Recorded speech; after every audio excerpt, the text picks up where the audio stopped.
दोस्तों, इस वीडियो में हम स्टडी करेंगे रामधारी सिंह दिनकर जी का जीवन परिचय।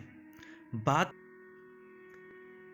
रामधारी सिंह दिनकर जी का जो जन्म हुआ था वो 24 सितंबर 1908 ईस्वी को बिहार के बेगूसराय जिले के सिमरिया गांव में एक सामान्य किसान जिनका नाम था रवि सिंह, जो कि इनका पिता का नाम है, तथा उनकी पत्नी मनरूप देवी के यहाँ हुआ था। यानी इन्होंने जो थे रवि सिंह और मनरूप देवी के यहाँ पुत्र के रूप में जन्म लिया। किसने? रामधारी सिंह दिनकर जी ने। ये जो हैं छायावादोत्तर कवि की पहली पीढ़ी के कवि थे।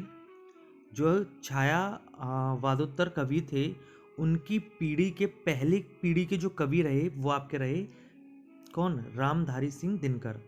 और हाई स्कूल की शिक्षा इन्होंने मेघा माघाट जो है आपका हाई स्कूल वहाँ से प्राप्त करी। 1928 में मैट्रिक के बाद दिनकर ने पटना विश्वविद्यालय से 1932 ईस्वी में इतिहास में बीए ऑनर्स किया। जो इनकी मैट्रिक्स की परीक्षा थी, इन्होंने बीए ऑनर्स किया मैट्रिक्स के बाद 1932 में। इन्हें दोस्तों संस्कृत, बांग्ला, अंग्रेजी और उर्दू का काफ़ी अच्छी नॉलेज थी, काफ़ी गहन अध्ययन कर रखा था। 1952 ईस्वी में भारत की जो प्रथम संसद का निर्माण हुआ था तो इन्हें राज्यसभा का सदस्य चुना गया था और वहाँ पर लगभग 10 सालों तक ये राज्यसभा के सदस्य रहे। इन्हें सन 1964 से 65 तक जो आपका भगलपुर है, भगलपुर विश्वविद्यालय का कुलपति नियुक्त किया गया और उसके बाद 1965 से 1971 तक इन्हें हिंदी सलाहकार के रूप में भारत सरकार ने नियुक्त किया। हिंदी सलाहकार के रूप में दिनकर जो थे दोस्तों स्वतंत्रता पूर्व एक विद्रोही कवि के रूप में जाने जाते थे और स्वतंत्रता के बाद इन्हें राष्ट्र कवि के नाम से पुकारा जाने लगा।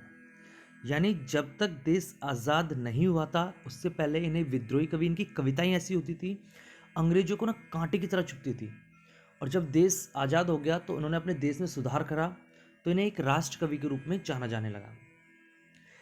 एक और इनकी जो कविता होती थी जैसे ओज, विद्रोह, आक्रोश, क्रांति की पुकार होती थी, तो दूसरी ओर कोमल श्रृंगारिक भावनाओं से अभिव्यक्ति जो इनकी कविता है ना दोस्तों, होता क्या था, एक साइड इनकी कविताओं में क्रोध, आक्रोश, विद्रोह, क्रांति ये सारी चीज़ें थी, तो दूसरी तरफ बहुत ही कोमल होती थी, श्रृंगार की भावनाएं उसमें बहुत ज़्यादा अभिव्यक्त होती थी। इन आपको बता दें इन्हीं दो प्रवृत्तियों को जो चरम उत्कर्ष हमें दिखाई देता है, क्रोध वगैरह दिखाई देता है, इनकी कविता है कुरुक्षेत्र।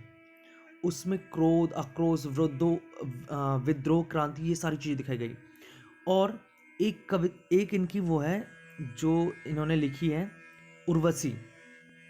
उस कीर्ति के अंदर हमें कोमलता, श्रृंगार, प्रेम ये सारे की सारी चीज़ों का वर्णन मिला है। तो ये इनकी रचना इस तरीके की होती थी।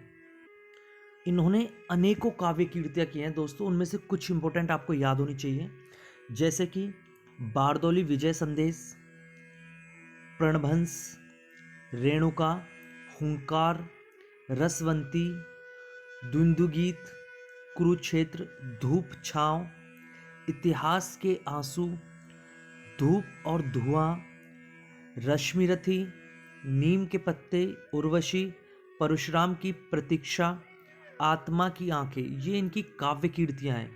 इसके अलावा इनकी बहुत सारी गद्य कीर्तियाँ रही हैं, जैसे कि मिट्टी की ओर, चित्तौड़ का साका, अर्धनारीश्वर, रेती के फूल, संस्कृति के 4 अध्याय, उजली आग, चेतना की सिला, विवाह की मुसीबतें, आधुनिक बोध, हे राम, भारतीय एकता, शुद्ध कविता की खोज, दिनकर की डायरी।